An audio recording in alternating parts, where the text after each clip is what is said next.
Welcome to Game Changers, the future of play, where we explore AI, gaming, and the business of play. I'm Tony Callahan here with my podcast team, Sarah Ramos. Today, we are so excited to welcome Dave Rohrl to the podcast. He is a battle-tested game leader who has helped transform struggling projects into major wins across companies like EA, PopCap, Zynga, and Disney. Over the course of an impressive career, he has shipped more than 100 titles to millions of players and built a reputation for turning challenging situations into successful projects. Today, he is serving as chairman of Mobile Game Doctor, where he continues to mentor leaders and advise studios on growth and execution. Thank you so much for joining us, Dave. Pleasure to be here. Nice to meet you. We're so excited to talk to you today. So we're going to dive into, how to turn around underperforming games, build high-performing teams, and talk about what separates successful game leaders in today's market. So we're excited to have you. All right, let's do our best. Great. Well, you've clearly had quite an incredible journey across, these big companies like EA, PopCap, Zynga, Disney, and now Mobile Game Doctor. But going back to the beginning, what first drew you into the gaming world? I have been kind of obsessed with games since before video games existed. As a little kid in the 1970s, giving away, a little something along with the gray beard, I was that kid who wouldn't let his parents go to bed without one more game of gin rummy. Um, so grew up, went to college, got out of school, had a little bit of a career in nonprofits for about 5 years afterwards. Realized that really I wanted to live my passion for games. Um, Spent about 2, 3 years working in a software company, building some skills that would help me break into the industry. Finally broke in 1994, making educational games at the Learning Company, which was super fun, really interesting exercise in learning how to build games that are for an audience that doesn't look a whole lot like you. It's doing a lot of stuff for 5 and 6 year olds. And, I was in my 30s. Um, from there, got excited about games on the internet. Went to work at Pogo. Had a lot of success there, building web games and starting and running their digital download business. Then started a satellite studio for PopCap. Um, One of my teams there in the San Francisco studio built Plants vs. Zombies. They actually wound up putting me into the game as the character Crazy Dave, thereby using up 14 minutes and 59 seconds of my 15 minutes of fame. Um, then got very excited about the possibility of games on Facebook. Was one of the first 50 employees at Zynga. I think kind of the first game industry veteran there. Worked as a design director, first on their word game portfolio and then on Zynga Poker. Um, then wanted to get back to something that was a little more startup-y and small. Went to Playdom, where again they wound up scaling quite a bit over the 3 years I was there. First as an executive producer, then as a creative director. And then after taking about a year off to work on some personal projects, fell into consulting. First as an individual game design consultant, trying to help folks figure out the early mobile landscape. And then over the years, that sort of morphed into a design agency as demand grew. And then we sort of came to realize that as we solved customers' game design problems, usually small and medium mobile game developers in North America and Europe, that they didn't know how to manage the product. They didn't know how to build a roadmap. They didn't know how to build and test creative at scale or manage user acquisition. So we started adding more and more kind of disciplines to the company. Now we work with teams in about half a dozen different areas. Um, we still have some customers in North America and Europe, but are actually working a lot recently with customers in Vietnam and are looking to expand into other emerging markets that are doing interesting things. And I just answered your first question and probably stepped on your second, so I'm sorry about that. No, that's great. I love the kind of high level overview and really like what an interesting career, just kind of bouncing in all these different areas and all these kind of crucial moments. And like we all remember, the early Facebook games. I remember when Plants vs. Zombies was such a phenomenon. And I think you're probably the first person we've talked to that is like an iconic character in a big game like that. So Yeah, it's pretty absolutely. cool. There you go. Um, Mhm. and I think, we were kind of going down this road. So, clearly throughout your experience, you've stepped into, with your clients, maybe sometimes difficult or challenging situations and turned them into wins. And I wanted to ask what early Sometimes. experiences, what are the experiences that you had they had earlier in your career that kind of shaped your approach to your leadership and problem solving? So, one of the advantages I've had in working on the platforms that I've worked on, so working on web games, working on Facebook games, working on mobile games, is that they are typically smaller in scale, which means that you get the opportunity to ship a lot and learn from your customers, right? And this is in contrast with working on AAA games that might be in development, 3, 5, 7 years before you can really get exposure to the market and understand how players are going to respond. So for me, that taught me a lot about the importance of gathering data and market response from real players, of invalidating your own assumptions about how players are going to react. You can sort of cultivate that beginner's mind and player empathy, but there's no substitute for getting your product in front of actual players and seeing how they respond. Um, I saw a lot of pathologies of teams and companies early in my career. Um, Often results problems come out of either culture problems or knowledge problems, right?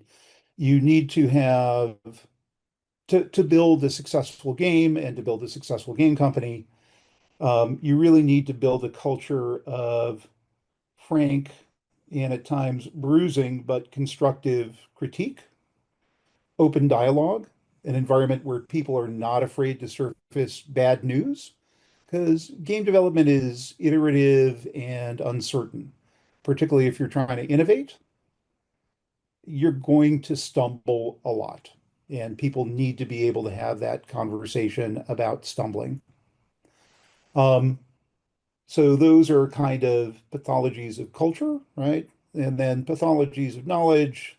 Um, Really, it's important to understand what's working on your platform, who your audience is, what the cultural water that they're swimming in your sort of classic David Foster Wallace sense, right? Um, I think it's also really important to understand the why of why your competitors are succeeding, why they're doing what they're doing, what they're leaning into, and why they're leaning out of what they're leaning out of. Um, if you don't arm yourself with that foreknowledge, your odds of success decrease dramatically, right? So that kind of research and preparation and careful thought is really paramount to success. Um, and then I guess at times there is I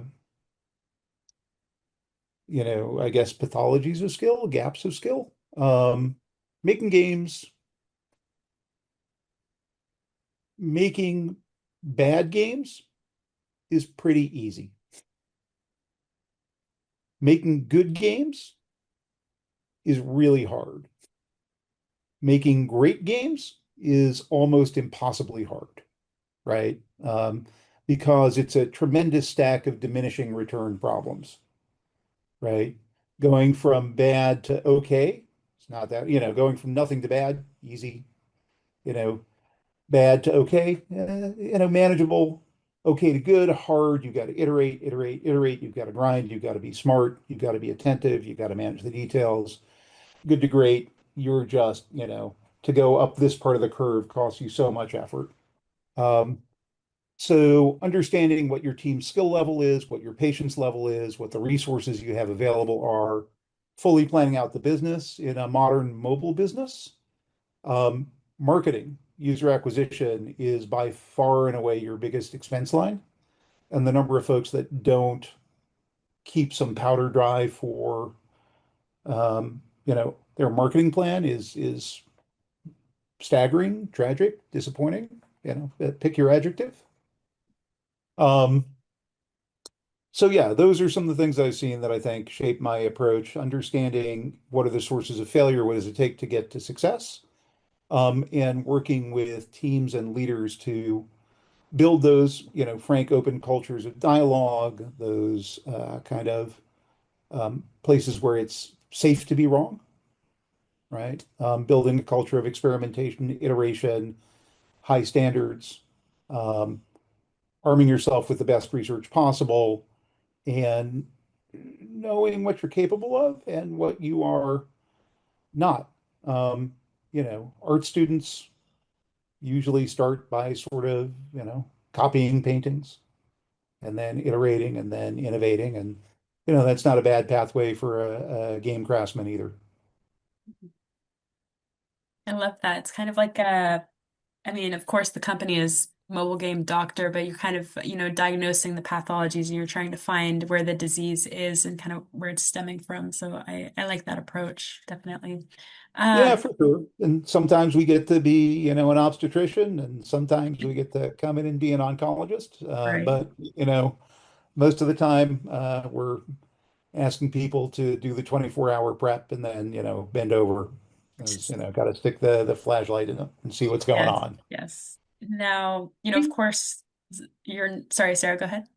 Yeah, I was going to say this is all, I mean, amazing advice. I mean, I want to be able to just take notes and capture everything that you said. But one thing that really stood out, you said that you have to be able to take criticism and move forward, essentially, right? So this advice for people coming into the gaming industry or younger folks just starting out their career to be able to do something, analyze it, work with the team, and then be able to fail, be able to take the criticism from your team, and then, like you said, reiterate.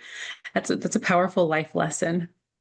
Yeah, absolutely. And, there's an old saying that the first step to being good at something is being bad at that thing, right? In general, your early efforts at almost anything are really, they're going to kind of stink.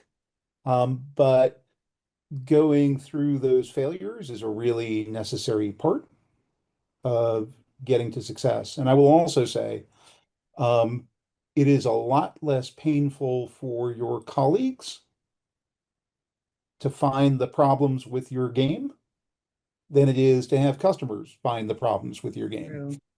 True. Um, Absolutely. That makes total sense. When you are stepping in to, a troubled game or a troubled team, what is the very first thing that you do to try and assess the situation?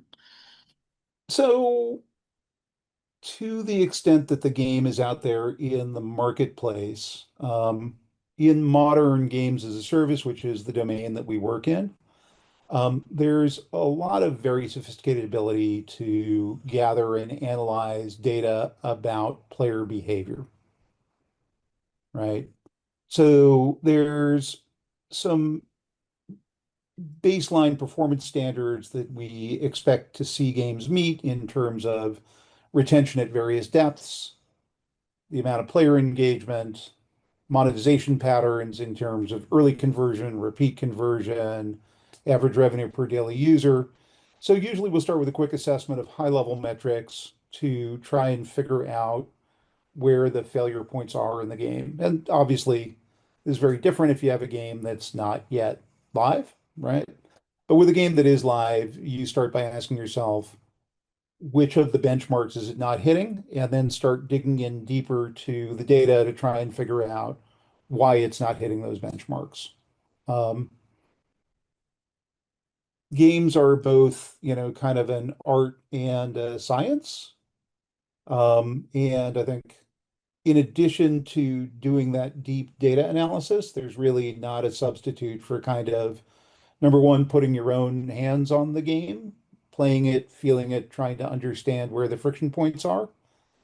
And likewise for getting it in front of playtesters, and there are some great online services for remote playtesting that I spend a lot of time nudging developers to use, right? Where you can actually uh, see recordings of how people are interacting with the game while listening to them narrate it. You get just tremendous insights from those kinds of user tests.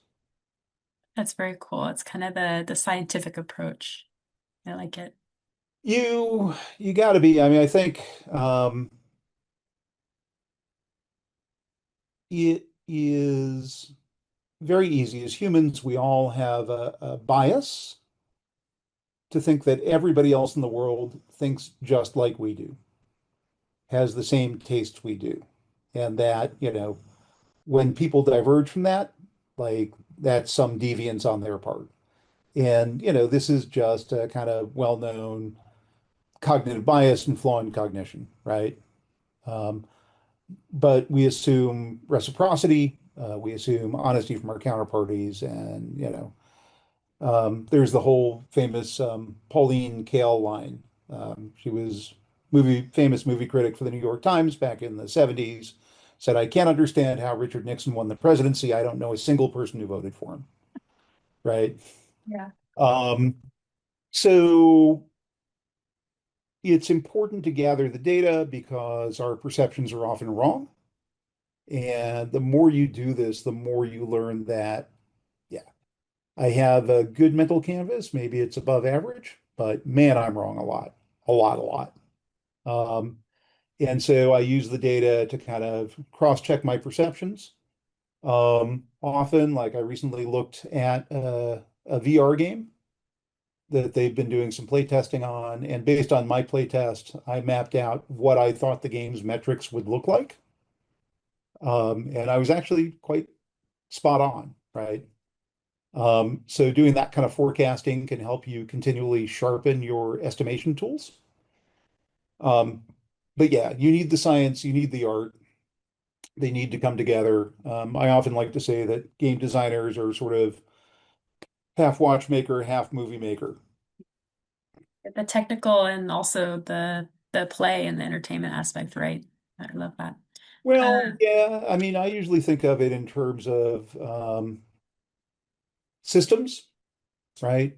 Games are all elaborate systems designed to kind of push players down specific channels and engender certain behaviors and responses and emotions. And then, there's the emotional side of it. How is this supposed to play when you feel the user experience side? It's very rare for game designers early in their careers to be good at both systems and user experience. Um, Usually you're sort of good at one or the other, and then you grow the weaker skill over years and years and years of um, failing and stuff. Yes, absolutely. With how competitive the gaming industry is and how many different studios there are and all these indie studios, what do you think separates ideas that, for games that are actually become like a lasting hit or ones that kind of fade out quickly, like just as quickly as they got popular? What do you think kind of separates the ones that are lasting and the ones that are just kind of burn out quickly? So it's hard to give a single answer just because the game industry is so big and serves so many audiences.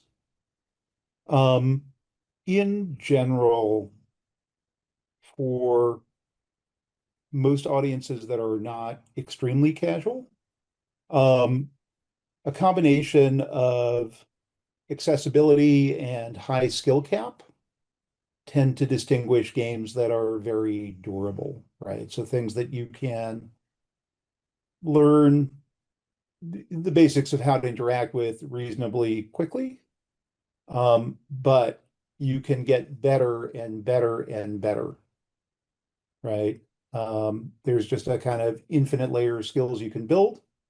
Often this is buttressed, particularly with online games, but also even in analog games with like Magic the Gathering, for instance, right? With continual content refreshes that constantly sort of make you reassess what is good and what strategies are dominant, what's good against what. Those are the kinds of games that tend to stick around forever, right? But you look at, um, you know, even outside of video games, chess, Go, right? Even poker, which now is what, going strong for 150 years or so, right? Maybe 200. Um, these are games that you can really like the skill gap between casual players and high level players is kind of insane. So when you think about games like League of Legends, the Civilization franchise, right? These are games with really, really high skill caps where you can continue to learn, continue to get better, continue to kind of face competition. So that's one end of the spectrum. There's kind of another end, right? Where you have kind of the Candy Crushes and the Royal Matches. And I think, you know, for these games, one of the things I've been thinking a lot about in casual games lately is kind of the notion that these are kind of a modern third place, right? If you're familiar with the concept of a third place, you got your home, you got your work, and then there's a third place that you can go where you can just kind of unwind and be outside of both environments and enjoy yourself. And I think a lot of durable casual games are really this for people. It's a place where they can go, unspool a little bit, give themselves a little bit of a treat, right? Relax. I'm going to spend 99 cents today in Candy Crush. I'm going to get all this good stuff for it. Um, so those I think are the two. Well, I guess there's arguably a third pattern as well, right? Which is this is where I hang out with my friends. You know, yes, the game is here. We love playing the game. The game is fun, but it's really fun because we play it together. So if you look at things like, World of Warcraft or even things like Roblox, right? Yeah, that's what I What's was driving thinking. all of that is we play together, right? Yeah, like the game is the facilitator for this social interaction and staying connected and kind of community, right? 100%. Yeah. Yeah. So that's a really, really critical pattern for games that endure. I like that. Well, last question from me. So, as you're looking ahead and looking onward, what trends in gaming most excite you, especially in the age of AI and how it's changing, the way games are operated these days? So I think that there are, uh, any number of incredibly terrifying developments related to AI in the industry. I think it's a really, really challenging time for folks that are looking at traditional career paths in gaming. By some estimates, close to a third of the industry has been laid off in the last 3 years, right? Some of those folks have cycled into new jobs in the industry. Some of those folks have cycled out of the industry. But and that's the high end of the estimates, but still. Um, and that's because AI is improving production efficiency, right, in very meaningful ways. A lot of the clients that we work with are leaning into that aggressively. We're starting to play around with it on our own end and seeing some really interesting results. In terms of, so there's an element of threat there in terms of game industry careers. I think that there are a lot of businesses that will be disrupted, right? Because AI enables, you know, significant creation from smaller teams. But I think there's two really interesting areas of opportunity that I'm kind of excited to see what happens with. So one is that there, I think, are going to be increasing opportunities for a more fragmented landscape where more smaller teams are serving more smaller niches profitably, right?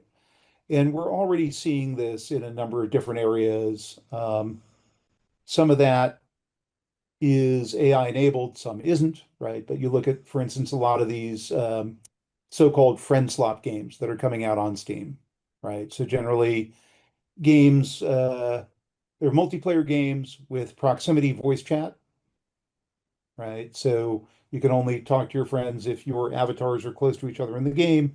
They tend to have like pretty goofy physics, right? Ragdolly stuff, what have you. So they're kind of goofy games at low price points where you'll get groups of, say, four friends that all go out, each buy a copy for $7, And then you'll play that game for 4 or 5 hours over 2 weeks and kind of goof on it together over voice chat while you play. And then you throw it away and move on to the next one, right? Um, these are made by small teams generally. Um, they're generally pretty disposable. They're generally um, relatively short production times, which means that they can be, profitable at relatively small unit volumes. So we're going to see a lot more of that kind of nichiness, I think, in the future. And that just kind of follows what the trajectory of media in the current era is, right? How many podcasts are there, right? And, how many of them are doing, well enough to pay for themselves and be a little profitable for their creators with little pods of, 5,000, 10,000 listeners, right? They're still the top of the market with millions and millions, but lots of fragmentation there. The other thing, right now, I think studios are really getting their heads around how do we use AI to make more stuff faster at acceptable quality? And certainly, I think that quality ratchet will go up. It's AI is progressing really, really fast. But the question that really interests me is what are forms of gameplay that would be impossible without AI, right? That will show us, not just narrative stuff. So most of the stuff that I've seen that's kind of playing in this space is, you're interacting with chatbots in the world of your favorite novel, right? Or it's a little interactive fiction thing. Um, for me, I haven't found one that really like floats my boat yet.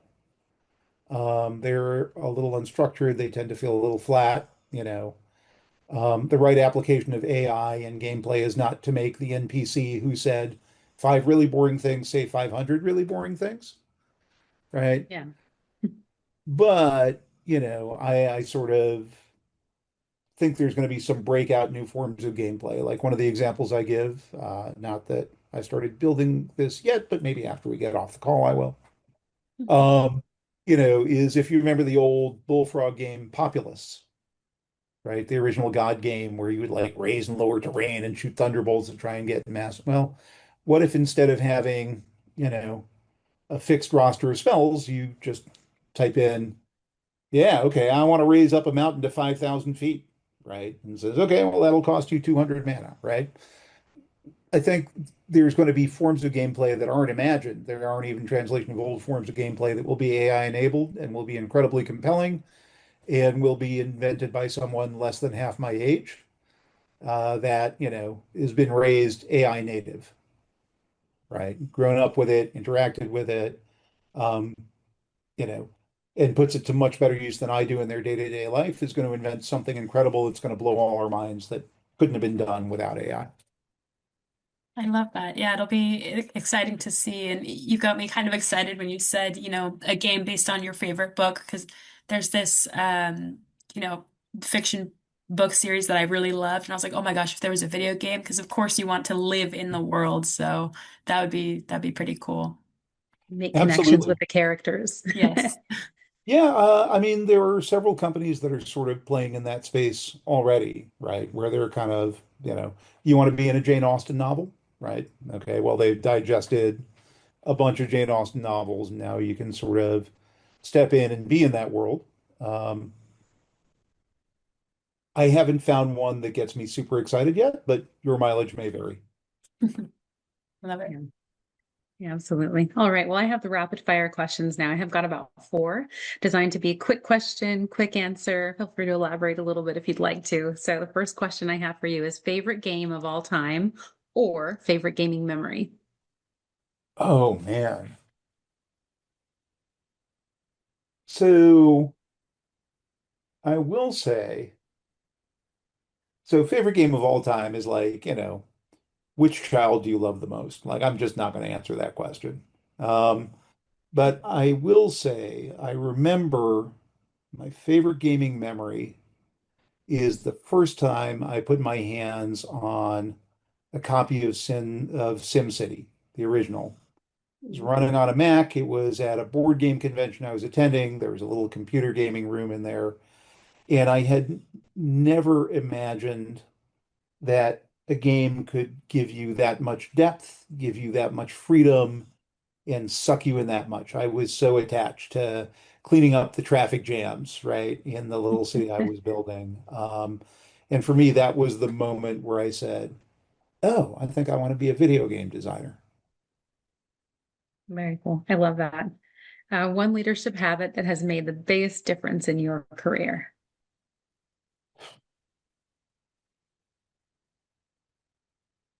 Always question your assumptions. Always assume that you don't know what you're talking about and look for the data that proves you right or proves you wrong. Yeah, very good. Very good. What's one skill future game leaders will need much more of in the next 3 to 5 years? Ooh, yeah, if you are not like a professional AI wrangler yet, you probably should become one in the next 5 minutes. Just Yes. pause the podcast, come back. We'll still be here. It'll be okay. I really, relative to a lot of my friends and peers, am way behind on the AI adoption curve, and I feel the pain of that at least once a week.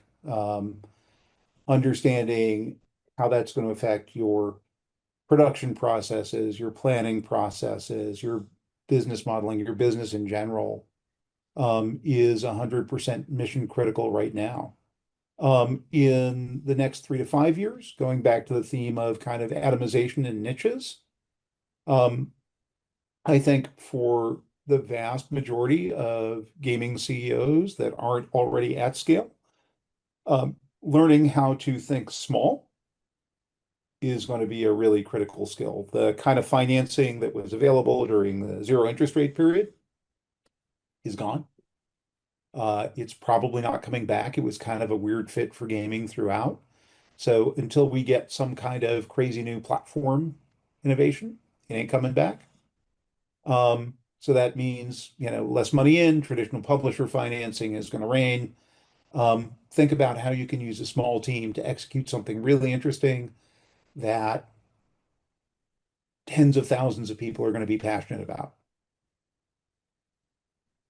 I like that. Last one from me. If you weren't working in gaming, what would you be doing? Um, Hanging upside down from the ceiling of a cave, avoiding sunlight. Uh, you know, um, I'm a pretty monochromatic guy. Like I work in video games.